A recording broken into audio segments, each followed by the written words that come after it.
name is Walter Tucker, and I'm here to introduce the Grammy-nominated hip-hop legend. He's known for his authentic voice and powerful storytelling, as well as his powerful global business and fashion ventures. He's made his mark as a solo artist and a part of the iconic group, the Clipse. You heard him, right? Be grinding, right? To walk us through how to build a lifestyle brand, please make a lot of noise for the one and only Pusha T!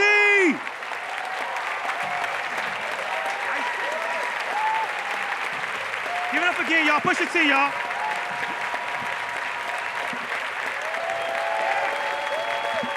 I'm about to rap battle right now. You got us to How you doing, my brother? What's going on? Really good, man. Everything is happening right now. Yeah, I'm doing really good. Yeah, I haven't seen you, man. How's everybody? Wait, how y'all doing?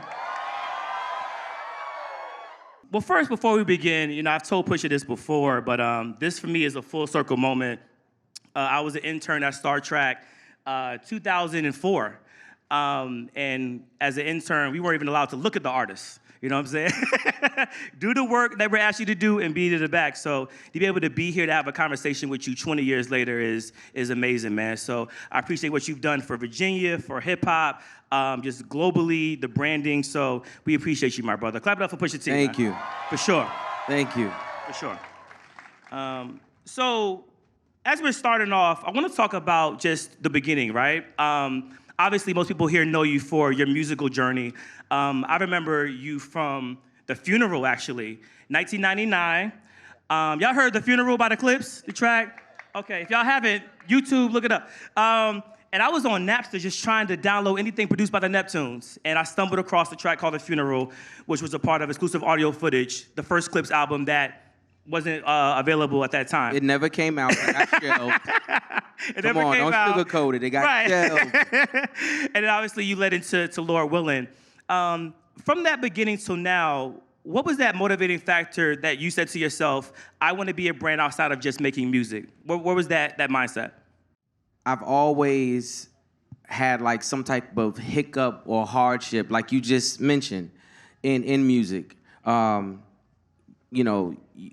talking about a record that got shelved, an album, a whole album that we did with like the hottest producers, in the game at that time or coming up, and we thought they was the hottest just because they was our friends anyway. Oh, they are.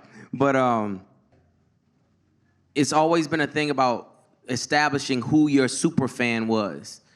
Like, who is your super fan, and always feeding that fan, knowing exactly what they want. And I feel like the Clipse brand, the Pusha T brand, is something that I always made sure that my fan could count on. Right. Clap for that. It's important. Clap it up. Yeah. Even beyond the music, I think I started looking at you really as a fashion innovator around the Bathing Apes era, Bathing Apes, BBC, Billionaire Boys Club. I was in college trying to save up my coins to buy a $700 Billionaire Boys Club shirt. And obviously that movement was led by Pharrell and Ego, and we wanted to wear it because you and your brother were wearing it.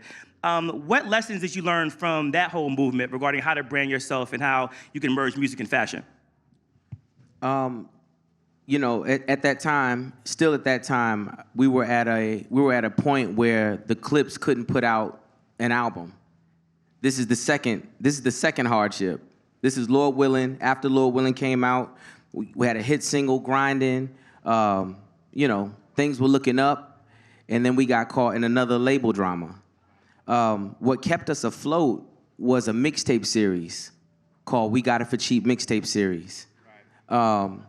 When we put out this mixtape series, we ended up doing a show in New York at a place called the Knitting Factory. Man, when I walked on stage, I'm thinking everybody was, just in love with the mixtape or whatever. It was 1,000 kids dressed just like us on stage. Mm-hmm. Like, Mr. Me Too. Mr. Me Too era. I mean, but it was the Bape jackets. It was the Bape jackets. It was the shoes. And not only were they rapping the lyrics, because that's what I was going out there for, I noticed that they was like, nah, look, he got on the 1 of 1 or the 1 of 3, and these were hype beast this is Hype Beast, the beginning. Like, I didn't know. We ran into Nigo on some, he was just a fan of the music. He started sending boxes to the house. We thought it was cool. That was it. You know what I'm saying? Right. I didn't know at that time the intricacies of the Hype Beast culture. And you gotta think, at that time, it was also like the beginning of the blog space. Yep. So I actually was really upset at that time because I'm used to going to Norfolk State University and picking up my bootleg mixtape CD from the guy on the corner, and I couldn't do that. And I couldn't find my mixtape there. So I'm like cursing out everybody, like, yo, nobody's hearing it, whatever the case may be, but it's happening on a whole nother medium. It was on the net. Right. And I didn't understand the seriousness of it until that Knitting Factory show. And I understood that they understood the lyrics, but they also were into the clothes and the fashion, and, it started from right there. Right. Clap it up for that, man. Clap it up. I was there for that. I saw it. As a fan, but I saw it. So going from there now, you own your Creme stores, which is a fashion retail store that you have in Virginia and also in Philly. Yep. What was the motivating factor behind there? And obviously you're from Virginia, but why specifically Virginia and Philly versus, New York, LA, or other cities known for fashion? Well, I mean, Virginia was just a hometown. I had friends who were heavily into clothes, heavily into the whole culture of fashion, the whole streetwear culture, actually. And man, we just bonded over that. We bonded over that. I had an in to be able to get, Japanese streetwear. I knew I could put it in the store. We knew we had the BBC link. These were the hottest things at the time. And, the retail space can be very snobbish.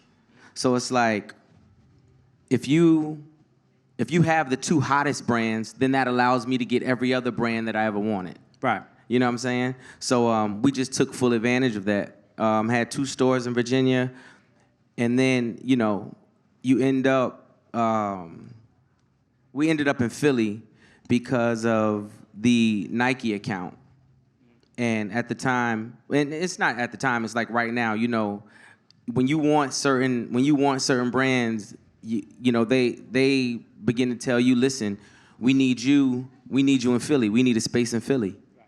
And you got to be prepared. You got to be prepared. Go up there, find a spot. They're going to stock it. They're going to give you a whole bunch of things that you do want, a whole bunch of things that you don't want. And you got to get rid of it. You got to hustle it. And that's how you mark your territory. Right. Clap it up. Clap it up. You dropping some gems. Because, I looked at the store, and, you have Dior, Givenchy, Gucci. Like Fear of God, like a long list of brands. If I named all of them, we'd be here until Monday, y'all. It's just so many. What are the biggest differences that you've noticed in business in terms of streetwear versus high-end luxury brands? Like, what have been some of the differences that you've seen with regards to how they sell and how they market? I think, I don't know. I think they intersect at so many different points. They intersect in music because depending on who's wearing it, that's what's going to be what's hot. Right.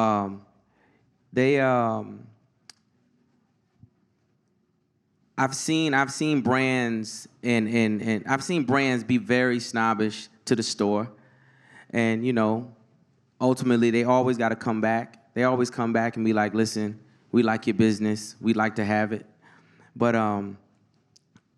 everybody wants to be in a space that's like exclusive. Everybody wants your store to have a certain aesthetic. They pick their retailers like that. And they pick it by what brands they'll be next to as well. Nothing has changed in that. People see me at Fashion Week, and they've been seeing me at Fashion Weeks for a very long time. You think I was going there just to, put on clothes. No, I was actually going to beg for clothes. I was begging, my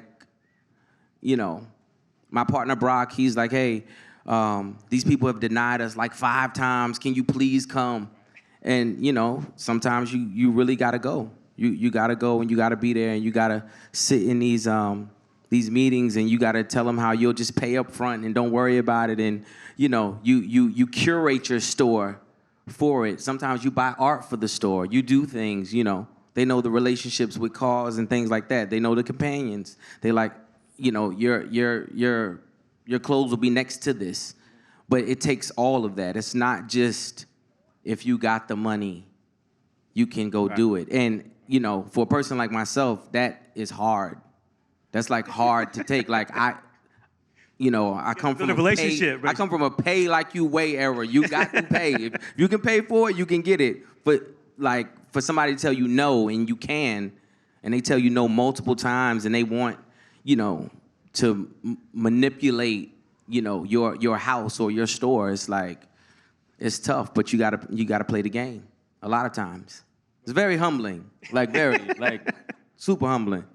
Well, that's good to know, because I'm sure people here, who in here owns their own brands or trying to own their own brand? Raise your hand. All right, cool. Well, also clap too as you raise your hand. It's kind of, I'm asking you to do two different things. It's tough. I'm with y'all. I feel probably looking y'all at you wholeheartedly. They probably look at you thinking, oh, he's Pusha T, he has millions of dollars, he's well known, he's probably just walk into anywhere and get it. But you're still like, even with that status, man. You still got to work for it. I'm having meetings, I'm throwing parties, I'm throwing dinners. I'm accommodating people that I don't want to accommodate. What do you mean? I'm doing things there. But you kiss ass. Yes, I kiss ass. Right. I do. You have to. Right. So a question I've had for you, and I always wanted to ask you this. So you're one of my favorite artists, not just because of where we're from, but you've always been authentic. You've been consistent. No matter what the trends are in music, no matter how people rapping, talking about, you've remained who you are. You may get different production, but you have a consistent message. With that being said, you've also been helped to contextualize streets, right? The streets and harsh realities. Yes. When you're walking into these corporations of people who don't understand that, do they have a preconceived notion sometimes if they heard a song and they may be hesitant to do a deal with you because they heard a record or two from you about something else that ain't what they know about? Man. Trying to say it in the best way possible. No, without, listen, it's, I've had really good opportunities and I've had really good people that were in marketing departments that took risks on me. I had a really good manager, have a really good manager with who had a lot of foresight. So when you talk about some of these, songs or jingles, whether it's McDonald's or Arby's, or doing records with EDM artists, because my manager knows that, that's the energy that commercials want. And he's like, that's the energy that commercials want. EDM artists want vocalists and want rap vocalists on there at this particular time, want a rap vocalist on their beats. And, a lot of rappers weren't really going in that direction. And so my manager, he kept kicking me. It was like, listen, I need you to do this, I need you to do this, I need you to do this. And it was a way for him to get me in a publishing space to own a lot of the songs, a heavy percentage of the songs. So, I've just been very fortunate to have people to really guide me in that direction, or people to take a risk. And now that's part of my, that's what I want to see in hip hop now. It's been, people been calling it and coined what I do coke rap from the beginning. It was like, oh, this all he do, this all he talk about. It is what it is. And now to watch, Louis Vuitton gravitate to it, and like we said, Arby's and other brands in the tennis world. It shows that people are respecting the art way more. They're understanding that the streets is just a common thread, but there is an art to this, right. And they get it. Right. Clap it up for that. That's important. Clap it up. So speaking of the art and just the importance of that, I mean, Something in the Water Festival. Y'all been to Something in the Water? Y'all heard about that, Something in the Water? Yeah. And then you just had the Cousins Festival. Yes. So, I mean, that's such an important movement. Can you talk about the impact that's had on our area of Virginia, just in branding Virginia in general, and what those two events have done for our city? 7 cities, should I say. Yeah, I think that I'll start with Something in the Water. I think that Something in the Water has brought an energy to Virginia that, you know, if you were around in the 80s, you know, Greek Fest years, you might remember, or you might have heard about it. Virginia was the first South Beach. You know, before there was a go to South Beach for Memorial Day, before you went to or had a Freaknik in Atlanta, you know, people were coming down, majority down and up to Virginia Beach. And this is like the 80s. Of course, there was like racial issues, so on and so forth. They cut out Greek Fest, and the energy of Virginia Beach was not that any longer. I mean, this was like a place where I would see all my favorite rappers. I would see, you know, young black college kids. You know, I'd see the best cars. You know, I would just see, like, you know, black kids having fun. And they stopped it. You know, man, Public Enemy made a song about it. They made videos about it. It was like a big thing. And since then, you know, Something in the Water came, and I think it brought some of that energy back. It came to actually replace College Beach Weekend, and because they were having you know, some issues with that, and I think Something in the Water is a great thing, and a great thing for the area. Yeah, clap it up, y'all. It's amazing. And then with Cousins, you know, out in Norfolk, which is amazing. So talk about that journey. Like, what was your inspiration behind bringing that in and creating that? You know, Cousins for me was a man. I used to come home and just look for the best party, and to me, the best party was my homeboys, Fam and Antonio. They had an R&B party, R&B block party, where they would just play R&B music all night, and you know, and they would bring in the best DJs. So with that being said, they wanted to step it up a notch, and they were like, "Yo, can you be a part of it? We want to bring in live performances from artists." So this was our first year. We had Erykah Badu, Larry June, and Lion Babe, and it was just a. Also, I'm sorry, Jermaine Dupri DJ, Jay Murphy DJ, and DJ Envy DJ. You know, national DJs, national artists, food trucks, local and national, Trill Burger. And it was just, it was something that we're gonna do yearly, every Labor Day.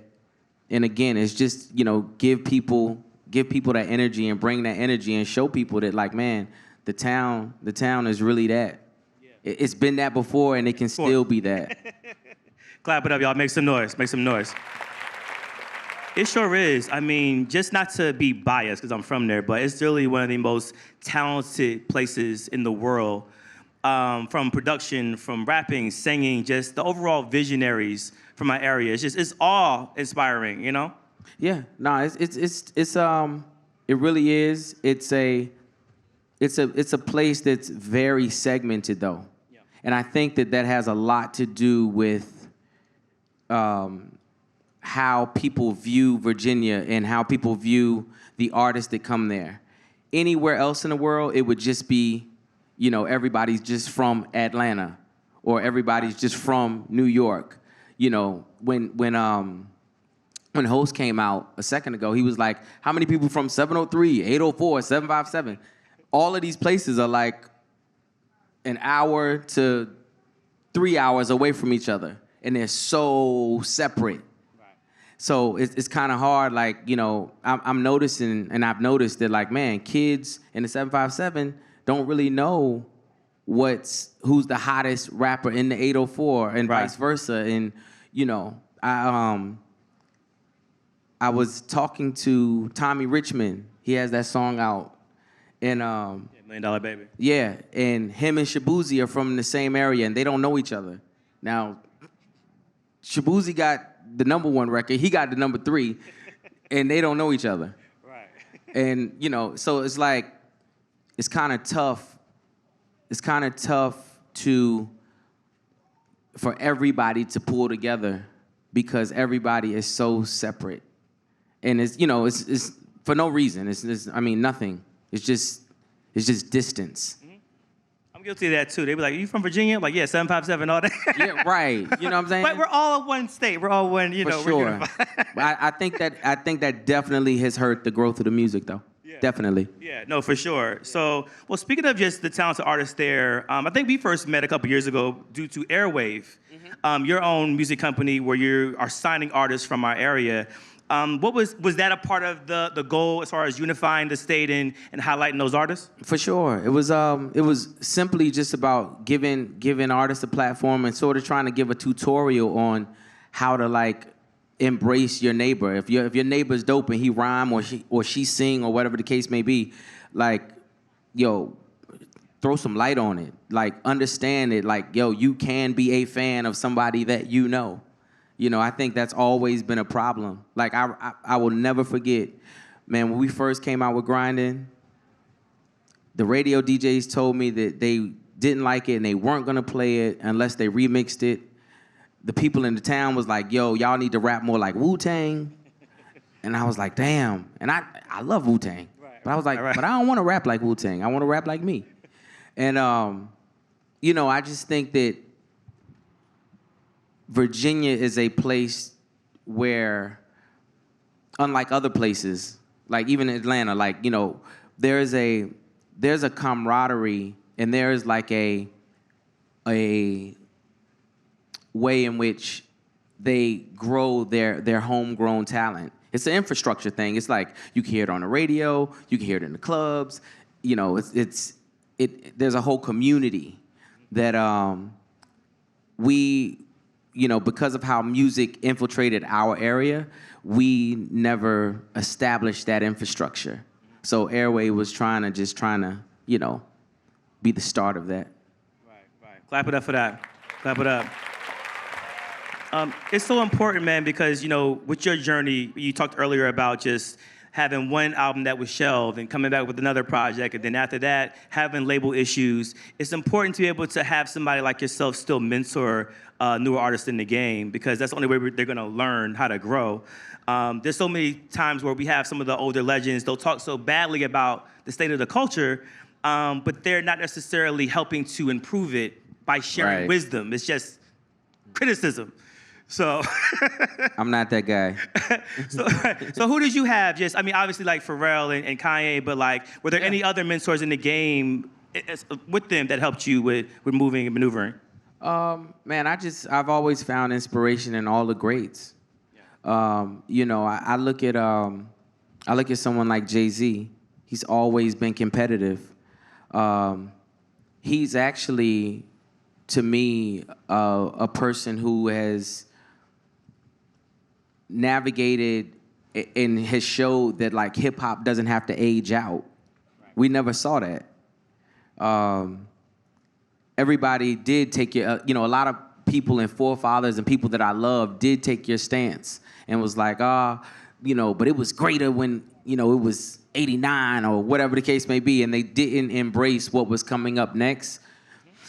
And they didn't compete. They didn't have to even embrace it. To me, I think you just have to compete with. Because it's not that, you know, we don't make the same music. All of us, none of us make the same music. But you should always try to be competitive in the space and give people, be so competitive and be so good at what you do that people have options. Like that's all I try to do, you know. I listen to everything that's going on. I dance in the club to everything that's hot, trust me. I love it all. 9 times out of 10, though, I'm never trying to make it. I'm never trying to make that. I'm trying to make what I do and just give y'all an option.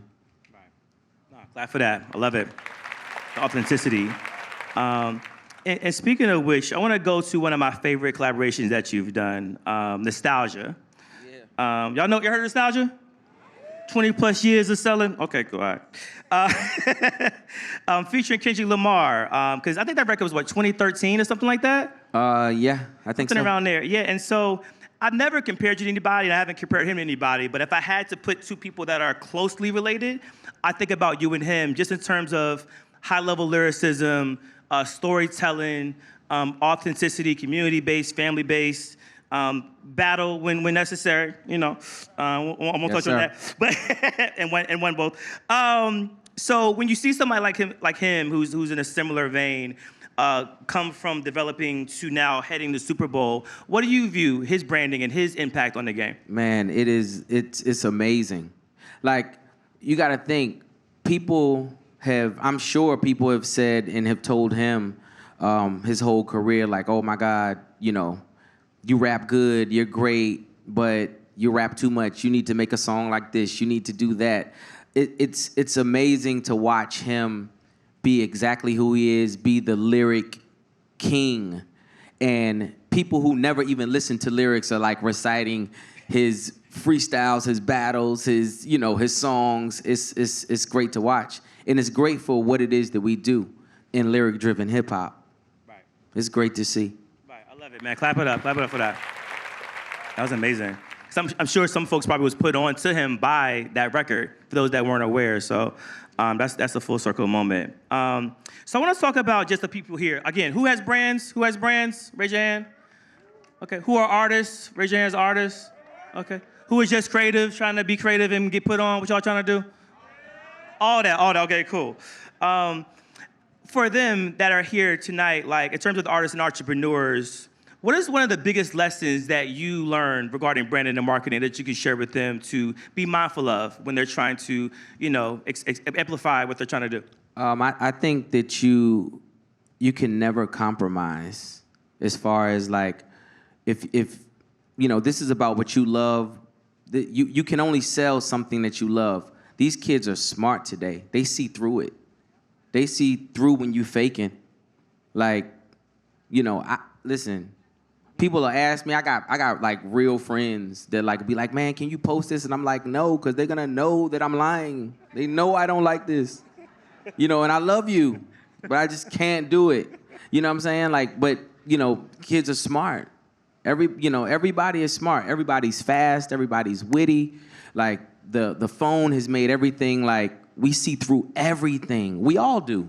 Right. So it's like, just be very true to what it is that your brand is. So you're never having to sell anything. You're just living it. You know what I'm saying? Right. Like, man, try to live it like the whole way, man. Like, I done records that I hate today because that I should have never did. You know what I'm saying? Just trying to, chase something. It happens to all of us, but like, don't do it, man. Do what you love. And honestly, like, as long as you're living it, you're going to convince somebody. You are. Yeah, clap that. That's real. That's real.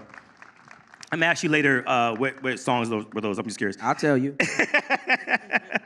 Also, too, like for somebody who's trying to work with you or pitch you an idea, what are some of the things that they could say to you, or what are some of the things that you're looking for when you're presenting an idea or presenting a partnership regarding deciding who you want to work with and who you want to establish that relationship with? Yeah, I just wanted to always make sense. I'm open to all type of. I'm open to new directors. I'm open to everything. I look at everything. I listen to so much. I listen to music all day long. I listen to beats. You know what I'm saying? But have it together. Have it together. Tell me where to go. Where can I go? Just let me just press, bro. Right. You know what I'm saying? Let me press, because I'm going to press. Right. And a lot of us will. Like, dog, we be on the road. We just be sitting there in our phones. Right. Like, we really check it out, and we're really looking for it. You know what I'm saying? Like you said, Airwave. We got Airwave. We got Victor. It's always things to throw in certain, yo, dog, I heard this. I think you might like it. You know what I'm saying? We none of us have the same taste. Right. Like, I hate some things my manager loves, you know what I'm saying, and vice versa. But just have it together. It's fine. Just have it together. Like, we listen to everything. Right. Clap it up, y'all. Have it together. Be prepared. Be prepared, man. Like, one click. Just let me get to it. Yeah, it's that's the advice I give the artists too, because I think people are just prepared to maybe be in a room and pitch themselves, which is great. But sometimes hearing the music and you're not there, it should speak for it, whether you're there or not. It should be on a level where I can hear where you're going, versus you having to give me the whole dog and pony show. You doing the dances. Right. You're masking what the song's supposed to be about. You know. Right. So. For sure. We like the dances, so I'm just saying. So that was talking about music. Oh, another question I have for you. So with so many different brands, businesses, how do you just manage and maintain everything? Like, how do you balance with family, with fashion, with understanding like where culture is going? Like, how do you just keep it all together but still be ahead of what's happening? Man, I got great partners. I have an amazing wife. Man, clap it up for that. Like, yeah, like, because that's like the thing that's like that weighs on me the most these days, honestly, is my son. So it's like, just knowing that like she got him under control and got it, they're situated. That helps me come out here and be able to execute. Having great partners. Brock is a great partner in Creme. Man, my man G-Man, he's a great partner in my medical transport business. I just have great partners, great management. But, it's honestly, you have to really build your team, though. Like, build a good team, man. And y'all need to be, y'all don't have to always agree, but, like, everybody has to execute in their space. Yeah. Like, that's it.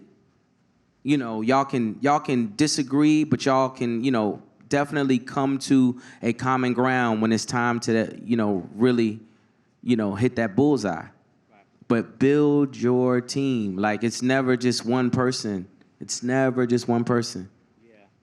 That's amazing advice, because I'm sure, like, here people are networking. Y'all networking, right? Y'all networking, moving and shaking? Y'all definitely need to be networking. Yeah. Like, yeah, because one thing, too, people will just go up to, like, they'll probably go up to you, they'll go up to, obviously the big stars that are here, but it could be somebody right next to you that probably could help you faster and more efficient, and you could be a partnership with long term. It's not always your homeboys, trust, and homegirls. It's not that. It's people that, like, are really out here, like, trying to get it and have the same drive and determination that you do and can put you on to things. Right. Like, that's what it's about. Like, for me, I mean, I do got some partners from home, but I got partners in New York. I got partners in Germany. Like, you know what I'm saying? Like, and your team has to be open to other people as well. Mm-hmm. Like, this is, man, we walk in rooms and we're around opportunities that we would have never thought we'd be around, honestly.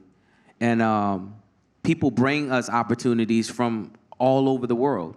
Yeah. And, you have to have those arms and extensions to be able to grab all of it and at least vet it. Right. And that's your team. Like, your team is for that. Yeah, for sure. Build your team, y'all. Clap it up. Build your team. Please build your team, man. Build your team. Very, very important. You mentioned about your medical transportation company called Caring Hands, which is based in, obviously, Virginia. Mm-hmm. How impactful has that been for the area, and what led you into that? I mean, it's just, an amazing business venture. I had the truth is, I had a friend who put me on to 18-wheelers, like, a long time ago. So he was, like, running 18-wheelers, right? And he was like, listen, bro, just grab you a couple of them. I'm telling you, don't worry about it. I got you. So I did, and he was running them. And then he ended up getting incarcerated. So while he went to jail, he would call me, and he would tell me, like, listen, I got this idea, and we need to, like, really, we need to look into it. I'm telling you, it's medical transport. Like, we're going to get dialysis patients and run them around and so on and so forth. Now, my mom at the time was on dialysis. you know, just sick. My mother, my grandmother, and I had a cousin who was all, you know, going through it. And I was like, all right. I said, well, you know, when you get home, let's just do it. And he was like just such a good person to me and he was always so trustworthy that I would just, anything he wanted to do, I would back it. And I mean, I think we're like 9 or 10 years in now. And it's been like super rewarding. It's helped so many people. Man, it's by far my most fulfilling business. Wow.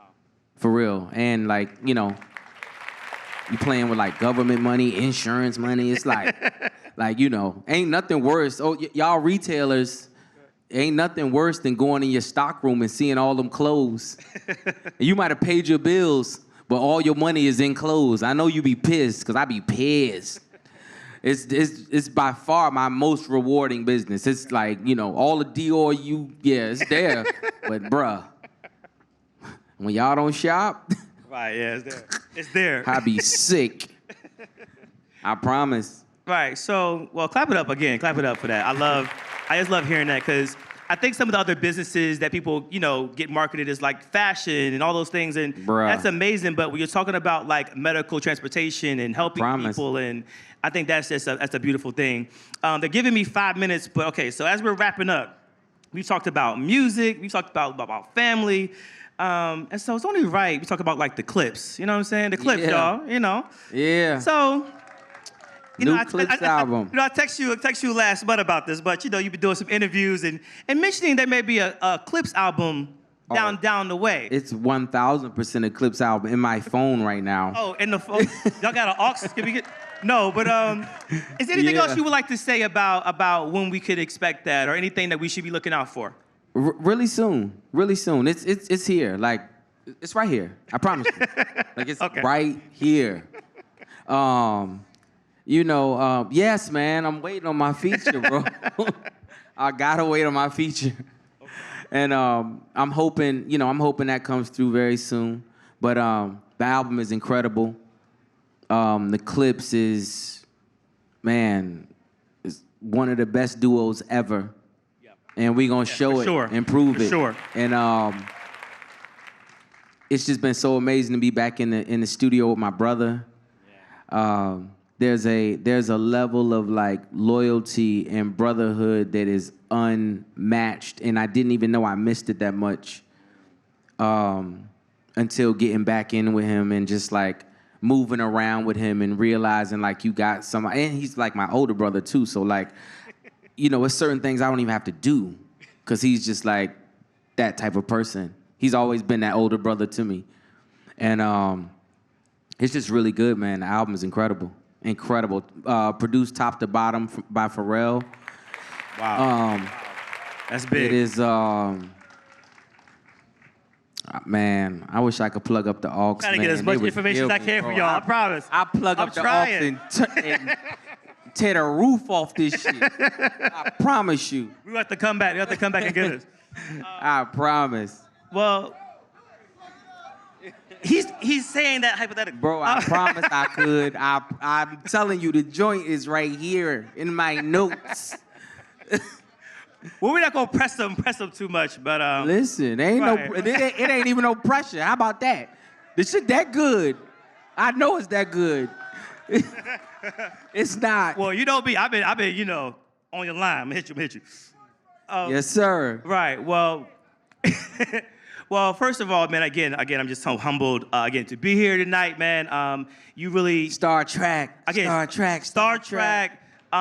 beyond it, just from you, from your brother, from Pharrell, from Missy, Timbaland, like, yes, y'all have been the global ambassadors of Virginia for decades. And even the fashion and the music that's impacted other cities, they may not give us the credit, but we've shown what's coming from our area and the influence y'all have had just globally. So I want to definitely give you your flowers and let you know, man, that you're doing amazing work. You're inspiring to us here. You're inspiring around the world. When I see him walking down the Paris Fashion Week and they playing the Coke raps, and he's walking down, beautiful, right? The duality of music and hip hop and streets and everything, man. You are the epitome of that. So give it up. A big round of applause Thank you, bro. for the one and only. Appreciate you guys. Pusha T, y'all. Give it up, y'all.